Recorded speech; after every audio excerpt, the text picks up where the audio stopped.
Le discours politique actuel du régime algérien est un discours ultra hostile à tout ce qui vient de l'étranger. Force est de constater que les enfants des dirigeants algériens, de nombreux enfants d'actuels dirigeants ou d'anciens dirigeants algériens, ont quitté l'Algérie pour s'établir à l'étranger. Pourquoi ces enfants des hauts responsables algériens ne sont pas restés dans leur pays? Pour créer des entreprises, pour développer des activités économiques. La liste que nous allons vous dévoiler commence par un nom. Le conseiller de Abdelmajid Tebboune, Boumediene Benabou. Il est conseiller de Abdelmajid Tebboune depuis mars 2021. Et bien son fils, il a un fils qui est établi en France, qui a quitté l'Algérie. Il s'appelle Farid Benabou. Il n'a pas quitté l'Algérie en 2018-2017, il y a une l'époque de Bouteflika. Il a quitté l'Algérie lors de la naissance de la nouvelle Algérie. Le chef d'état-major de l'armée algérienne, M. Saïd Chengriha, deuxième enfant du pays après M. Abdelmajid Tebboune. 3 de ses enfants ont quitté l'Algérie pour s'installer à l'étranger. 3 de ses enfants. Son fils, Chafer Chengriha, qui travaille comme conseiller depuis 2020, comme conseiller auprès de l'ambassade d'Algérie à Paris. Encore mieux encore, les deux filles de M. Saïd Chengriha sont installées à l'étranger. Melissa Chengriha travaille pour le compte d'une filiale importante de Sonatrach à Londres. La deuxième fille de M. Saïd Chengriha, qui s'appelle Nadia Chengriha, travaille au niveau de l'ambassade d'Algérie à Washington. Le discours politique actuel du régime algérien est un discours ultra hostile à tout ce qui vient de l'étranger. C'est un discours qui diabolise même toutes les Algériennes et les Algériens qui sont établis à l'étranger et qui essayent d'appeler ou de prôner le changement dans leur pays ou de lutter pour le changement en Algérie. Le fait d'être établi à l'étranger, le fait de vivre à l'étranger, ça suffit là, c'est un indice ou c'est un argument qui est régulièrement utilisé par les réseaux de la propagande du régime algérien pour nous accuser d'être des traîtres, des agents de l'étranger, d'être des agents, alors, des traîtres, des harkis 2.0, comme le dit l'ancien directeur de campagne de Abdelmajid Tebboune à Paris, M. Mahdi Ghazal. Et pourtant, il n'y a pas que les opposants et les activistes de l'opposition algérienne, ou les journalistes indépendants, ou les personnes persécutées qui ont fui l'Algérie, qui sont établies à l'étranger. Nous avons mené une enquête et nous avons découvert que force est de constater que les enfants des dirigeants algériens, de nombreux enfants d'actuels dirigeants ou d'anciens dirigeants algériens, ont quitté l'Algérie pour s'établir à l'étranger. Cette tendance s'est renforcée de 2021-2020, depuis 2021 plus exactement, jusqu'à 2024. Une véritable tendance, de plus en plus d'enfants, de dirigeants algériens ou d'anciens dirigeants algériens. Quand je dis des dirigeants de premier rang, des dirigeants d'un certain qui occupaient des fonctions très sensibles au plus haut sommet de l'État algérien. Et ben ils ont quitté l'Algérie, ils sont installés à l'étranger, ils ont pris des titres de résidence étrangers, ils ont pris des résidences à l'étranger, ils sont payés à l'étranger, ils travaillent à l'étranger, ils vivent à l'étranger. Alors pourquoi quand il s'agit des enfants des dirigeants algériens, on peut pas quand eux ils s'installent à l'étranger, eux ils sont pas des traîtres, ce ne sont pas des agents à la solde de puissance étrangère, mais quand il s'agit d'opposants, ou d'activistes de l'opposition, ou de journalistes indépendants, ou de simples contradicteurs du pouvoir, et ben eux ils sont considérés, diabolisés, insultés, vilipendés à longueur de journée juste parce qu'ils vivent pas en Algérie ou ils ne sont pas établis sur le territoire national. Nous avons dressé une petite liste qui n'est pas représentative. C'est juste un premier épisode d'une vaste enquête que nous avons décidé de lancer vers Algéripad sur les familles des dirigeants algériens et les parents des dirigeants algériens qui ont décidé de quitter le pays entre 2021 jusqu'à 2024 pour s'établir et pour vivre à l'étranger et pour immigrer à l'étranger. Donc il n'y a pas que les harragas, parce que les harragas sont traités comme des suicidaires, comme des malades mentaux, comme des inconscients, parce qu'ils n'ont pas le choix n'ont pas eu la possibilité d'obtenir des visas et de s'établir à l'étranger. Mais on ne parle jamais, encore une fois, c'est un sujet tabou, de ces enfants et parents des hauts responsables du pouvoir algérien qui vivent à l'étranger à longueur d'année et qui ont décidé de s'installer, de vivre et de travailler à l'étranger. Une petite liste. Elle n'est pas représentative, c'est qu'un premier épisode. Notre objectif, encore une fois, de cette émission, n'est pas d'en vouloir à ces personnes. Ce n'est pas un crime de quitter son pays, de vivre à l'étranger. Sauf que le régime algérien le considère comme un crime ou essaie de criminaliser l'immigration quand il s'agit de ses opposants et de ses détracteurs, mais il ferme les yeux quand il s'agit des parents et des enfants de ses hauts responsables. Je répète, sur le plan moral, légal, ce n'est pas un crime de quitter l'Algérie, de s'installer à l'étranger. Sauf que la fuite, normalement, c'est la fuite l'immigration massive, on va dire. Parce que quelqu'un qui fuit, c'est quelqu'un qui est persécuté, qui n'a pas le choix de rester dans son pays. Moi, j'ai été obligé de quitter l'Algérie. Je n'ai pas eu le choix. Je dis bien que j'ai pas eu le choix. Si j'avais eu le choix, je serais resté pour me battre. J'ai pas eu le choix. Donc, j'ai été obligé de fuir, de m'exiler. Mais les enfants des hauts responsables algériens avaient le choix, parce qu'ils n'étaient pas persécutés. Leur père et leur mère, ou leur père surtout, leurs parents, occupaient des fonctions importantes. Occupent encore et occupaient des fonctions importantes au plus haut sommet du pouvoir algérien. Ils auraient pu donc rester en Algérie, profiter de la nouvelle Algérie, parce qu'ils croyaient que la nouvelle Algérie, c'est une Algérie qui est bâtie sur le développement, il y a de la prospérité, les égalités de chance, on est en train de devenir une puissance régionale, on est en train de se développer massivement. Donc pourquoi ces enfants des hauts responsables algériens ne sont pas restés dans leur pays pour créer des entreprises, pour développer des activités économiques? Il faut savoir que c'est une tendance dont nous allons parler, est une tendance totalement différente. Enfin, c'est une tendance totalement différente par rapport à l'époque de Bouteflika, puisqu'à l'époque de Bouteflika, les enfants des généraux, des ministres, des hauts responsables du pouvoir ne quittaient pas beaucoup de pays. Ils restaient en Algérie. Même s'ils partaient étudier à l'étranger, ils revenaient en Algérie pour créer des entreprises, pour faire de l'import-export, de la promotion immobilière, dans l'industrie, prendre des crédits bancaires, pour s'enrichir en Algérie, parce que l'argent, il est en Algérie. Les véritables perspectives d'enrichissement sont en Algérie, sont pas en France, en Suisse ou là ailleurs. Le marché des vierges en Algérie, c'est un pays continent, il y a des crédits bancaires, il y a des financements, et beaucoup des enfants des généraux, des ministres, on a des hauts responsables politiques et militaires, ont fait des affaires en Algérie. À l'époque de Bouteflika, c'était ainsi le mode de vie qui était entretenu par le gratin, la nomenclatura du système algérien. À l'époque de Tebboune, à l'époque de la nouvelle Algérie, c'est le contraire. On a de moins en moins d'enfants de hauts responsables qui font des affaires en Algérie et qui ont décidé de partir pour aller vivre sous des cieux plus cléments. Et ils ont trouvé que l'herbe n'est pas verte en Algérie, ils ont cherché ils ont cherché une herbe plus verte ailleurs. C'est-à-dire ils ont cherché des perspectives de vie meilleures que dans leur pays natal, alors qu'ils avaient la possibilité de créer des entreprises et de profiter des avantages que leur procurent les fonctions de leur père. Si l'Algérie était dynamique aujourd'hui, si l'Algérie se portait bien, s'il y avait vraiment de croissance, si le pays s'épanouissait et si le pays devenait une puissance régionale, les enfants des généraux et des ministres et des hauts responsables du pouvoir seraient restés en Algérie. Ils ne seraient pas partis en France ou là en Suisse ou là en Espagne ou là ailleurs pour chercher à s'établir ou là à obtenir des résidences ou là, des papiers à l'étranger, etc. Ils auraient profité de leur pays pour s'enrichir, pour bâtir des fortunes et des empires. Ce n'est pas le cas. Alors, la liste que nous allons vous dévoiler commence par un nom. Le conseiller d'Abdelmajid Tebboune. Boumediene Benattou. Il est conseiller d'Abdelmajid Tebboune depuis mars 2021. Boumediene Benattou, c'est l'ancien contrôle général de l'armée. Il est conseiller de Tebboune. C'est vraiment, il est au cœur du pouvoir. Il est au cœur de la machine du pouvoir algérien. Et ben son fils, il a un fils qui est établi en France, qui a quitté l'Algérie. Il n'a pas quitté l'Algérie avant. Le fils de Boumediene Benattou, il s'appelle Farid Benattou. Il n'a pas quitté l'Algérie en 2018-2017, il y a une l'époque de Bouteflika. Il a quitté l'Algérie lors de la naissance de la nouvelle Algérie. En 2019, il a quitté l'Algérie pour s'installer en France. Il était responsable au niveau d'un groupe privé algérien qui s'appelle le groupe Sovac, qui était le partenaire exclusif de Volkswagen, du groupe allemand, des marques automobiles du groupe allemand Volkswagen, Skoda, Porsche, etc. Il était responsable au niveau de Sovac du département des véhicules utilitaires. Il travaillait bien en Algérie, etc. La crise a éclaté en Algérie, 2019, la nouvelle Algérie, Sovac démantelé, les usines d'assemblage de voitures ont été fermées, plus d'importation de voitures.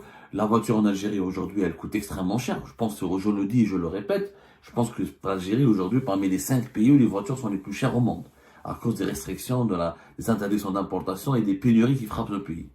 Et Farid Benattou, il n'a pas attendu que son père, qui est l'ancien contrôleur général de l'armée, quand même, c'est pas n'importe quoi, ça veut dire qu'il était parmi les top 5 des dirigeants du ministère de la Défense nationale. Et quand son père il a été nommé conseiller de Tebboune, il n'est pas revenu en Algérie. Il a préféré rester en France. Il est devenu gérant d'une société privée en France. Il a investi en France, au Khaddam de France. Et pourtant, son père, c'est l'un des bras droits de Tebboune.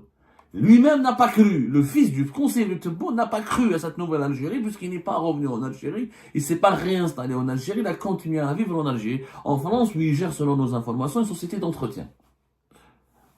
Conseiller de Tebboune. C'est pas n'importe quoi, quand même. Le chef d'état-major de l'armée algérienne et ministre délégué de la Défense auprès du ministère de la Défense nationale, vice-ministre pratiquement, ministre délégué, M. Saïd Chengueliha, deuxième homme fort du pays après M. Abdelmajid Tebboune. 3 de ses enfants ont quitté l'Algérie pour s'installer à l'étranger. 3 de ses enfants. Son fils, Chafer Chengueliha, qui travaille comme conseiller depuis 2020, comme conseiller auprès de l'ambassade d'Algérie à Paris, et notamment, il a aussi un salaire, une fonction au sein du bureau militaire de l'ambassade d'Algérie à Paris. Il avait étudié à Lyon, il a fait des études supérieures à Lyon, mais il n'est pas rentré en Algérie. Chafer Chengueliha n'a pas entamé une carrière en Algérie, même si son père est devenu chef d'état-major. Ensuite, il est devenu ministre délégué depuis novembre 2024. M. Saïd Chengueliha, son fils, Chafer Chengueliha, est resté en France. Il travaille pour l'ambassade d'Algérie, donc il est toujours payé par l'État algérien, il est toujours engagé en faveur de l'État algérien, mais il n'est pas revenu en Algérie. La nouvelle Algérie dont on parle avec ses plaisirs, son développement, ses évolutions positives, et l'espoir qu'elle dégage, etc.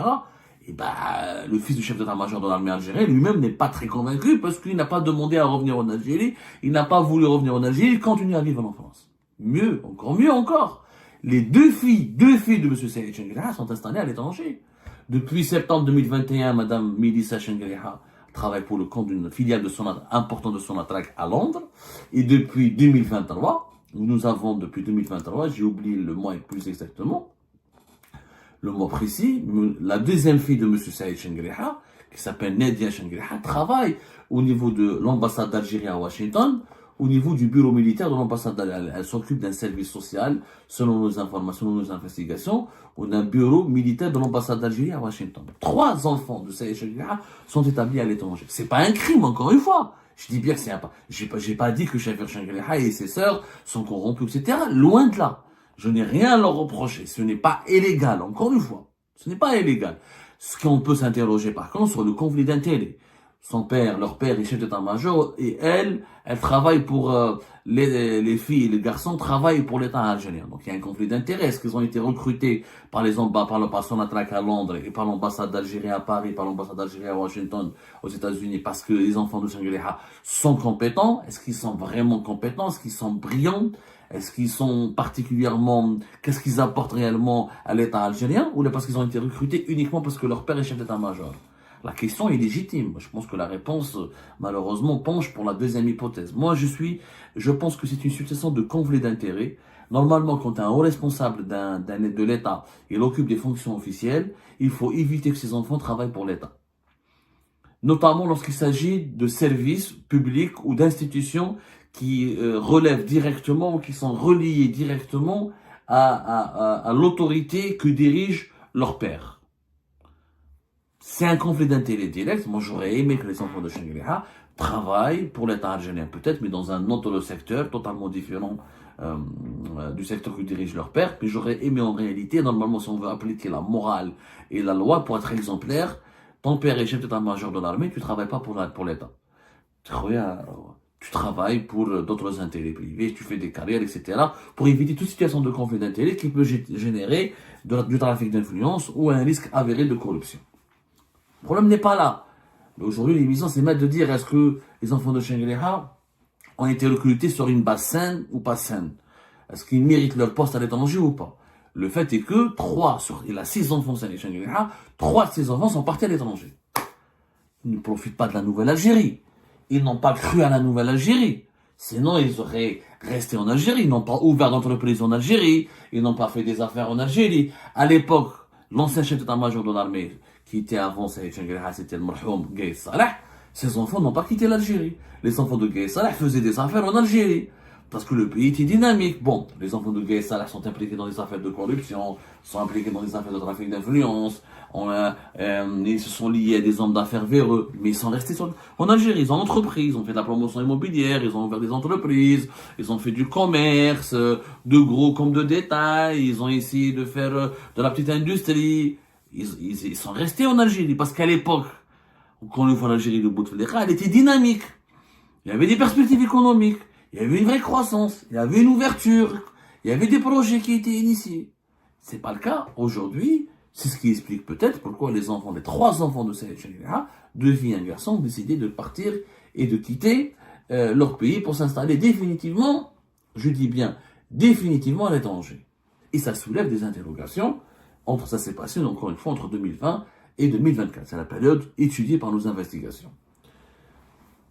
Il y a encore un autre responsable en ce moment au pouvoir, le général-major Haj Bousselja. Général-major Haj Bousselja, c'est un général plutôt, pas général-major. Enfin, je pense qu'il n'a pas été encore promu général-major, en tout cas lors de sa nomination en 2023 comme directeur central de l'intendance au ministère de la Défense nationale. Il était encore général, et le général Haj Bousselja, qui est l'un des plus proches généraux de M. Saïd Chengreha, son fils aussi a quitté l'Algérie, il travaille à l'étranger. Il n'est pas établi en Algérie. Son fils travaille au niveau de l'ambassade d'Algérie à Bruxelles. Et depuis 2 ans. C'est-à-dire qu'il travaille là-bas depuis plus de 2 ans, selon nos investigations. À aucun moment, il n'avait souhaité, visiblement, de revenir dans son pays. Pour lui aussi, profiter du développement et du rayonnement de cette nouvelle Algérie qui nous est vendue comme un mythe. Alors que dans la réalité, la situation d'Algérie d'aujourd'hui, il n'y a rien de réalisant. Crise économique, inflation à 2 chiffres, des horizons bouchés, pression, climat de tension en permanence et très peu d'espoir de relance. On peut prendre aussi le fils d'un général-major très important, qui est très connu, pas très connu malheureusement, mais très influent depuis des années, à l'époque même de Gaïd Salah, comme à l'époque de Saïd Chengreha. C'est le général-major Zadour Dahmani, qui est le directeur de l'action sociale au niveau du ministère de la Défense nationale, et qui est l'ancien directeur général du cercle militaire de Bni Messous, qui est l'un des officiers, l'un des généraux les plus influents du pays. Et ben, il a un fils qui s'appelle Riyad Dahmani, qui est installé en France, qui est résident en France. Il a un titre de résidence en France, il travaille avec une société française, spécialisée elle-même, encore une situation de conflit d'intérêts, dans les prestations d'accueil et d'assistance aux personnes malades. Et ses principaux clients sont, parmi ses principaux clients à cette entreprise française, c'est les malades qui sont pris en charge dans les soins et les hospitalisations sont financées par le ministère de la Défense nationale. Mais peu importe, le problème c'est pas la corruption ou là les conflits d'intérêts encore une fois, c'est le fait que c'est l'enfant d'un haut responsable du pays, il n'a pas entrepris en Algérie. Il est établi en France. Bon, d'après nos investigations, M. Riyad Dahmani fait souvent des va-et-vient entre l'Algérie et la France, tant mieux d'ailleurs, mais il profite plus de la France que de l'Algérie.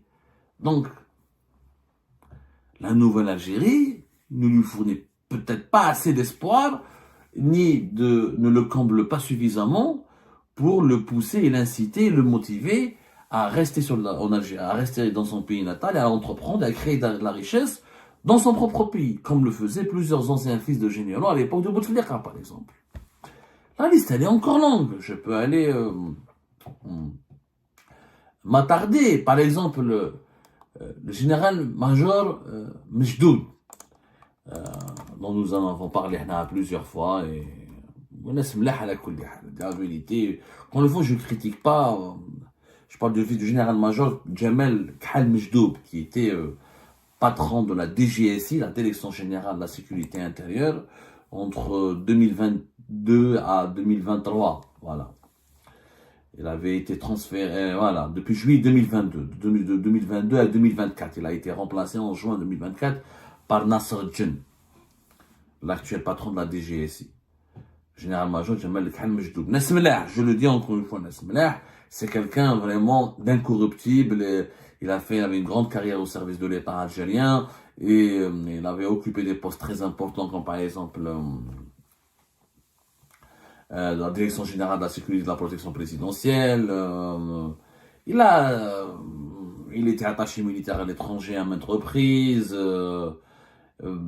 C'est quelqu'un qui a une grande expérience au service du pays et de l'État. Ses 3 enfants, même au moment où leur père était responsable de la DGSI, c'est-à-dire l'homme, l'un des postes clés des services secrets algériens, parmi les 3 hommes les plus puissants des services secrets algériens, eh ben, il avait 3 enfants installés à l'étranger qui n'ont jamais voulu revenir en Algérie. 3 fils à Paris, Nice et Dubaï. Ils n'ont pas renoncé à leur résidence à l'étranger, ils n'ont pas été incités ni motivés à revenir dans le pays pour entreprendre, pour s'établir, pour goûter à la vie en Algérie. Ils sont restés à l'étranger.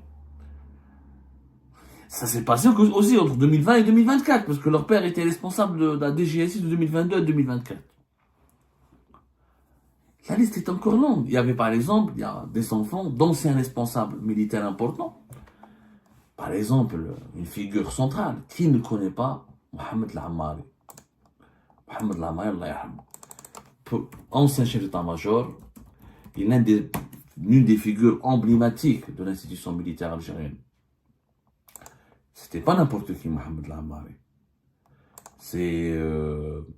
Alors, Mohamed Lamari, il a travaillé il était chef d'état-major depuis quelle année? De 93 à 2004.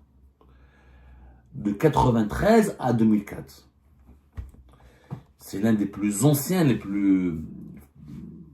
Il était toujours parmi les... Franchement, le régime algérien, c'était l'un des piliers du régime algérien. Les années 90, au début des années 2000, il a été mis à la retraite par Abdelaziz Bouteflika avant d'être remplacé par Gaïd Salah.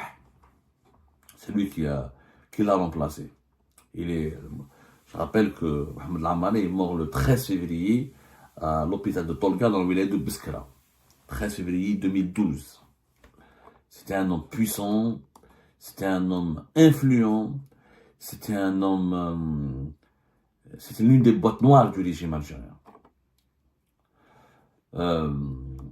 Il était mort à l'âge de 62 ans, d'une grave maladie. Ses enfants étaient établis en Algérie à un moment donné. Les enfants du général Hamari, ce qui est particulier dans cette affaire, dans leur famille, pour le cas de la famille Hamari, il avait 2 enfants qui étaient établis en Algérie, qui travaillaient pour l'armée. Un fils aîné qui s'appelait Mourad, qui était lieutenant-colonel, et qui est connu pour avoir été un officier exemplaire. Il n'a jamais bénéficié selon mes investigations, selon les recherches que j'avais entamées, Mourad, le fils aîné de Mohamed Lamari, n'a jamais bénéficié d'un passe-droit ou n'a jamais été d'un traitement de faveur, malgré que son père était un homme puissant au sein de l'armée, il dormait dans des conditions comme les autres soldats, il était traité comme les autres soldats, et qu'en tant que officier de l'armée algérienne, il participait à des opérations de ratissage, à des actions contre le terrorisme. Il était traité comme un soldat ordinaire. Il avait un deuxième fils, s'appelait Farid, qui était dentiste, qui travaillait aussi auprès du ministère de la Défense nationale. Les deux, après la mort de leur père, et dès qu'ils ont quitté leur fonction, Mourad Lamari, d'après nos investigations, il avait pris sa retraite, anticipée au sein de l'armée, pour aller se consacrer à une autre vie. Il est aujourd'hui installé à Bruxelles, en Belgique. Et le deuxième fils, il est installé en Hongrie, pas loin de Budapest, où il est dentiste, il a ouvert un cabinet. Ils ont quitté l'Algérie. Ils n'y ont pas cru. Voilà. Je vous remercie comme d'habitude pour avoir suivi cette vidéo jusqu'à la fin. N'oubliez pas de nous laisser vos commentaires, vos réactions et vos likes sur cette vidéo et de vous abonner à la chaîne si vous n'êtes pas encore abonné. Je vous remercie aussi pour votre soutien à notre chaîne, ça fait vraiment plaisir. Nous avons bien dépassé la barre des 25 000 abonnés très récemment et nous démarrons l'année 2025 avec de nouveaux objectifs et nous espérons bien être toujours à la hauteur de vos expectations. C'est très important pour nous, donc nous lisons vos commentaires et les discussions très animées et très intéressantes dans la section des commentaires.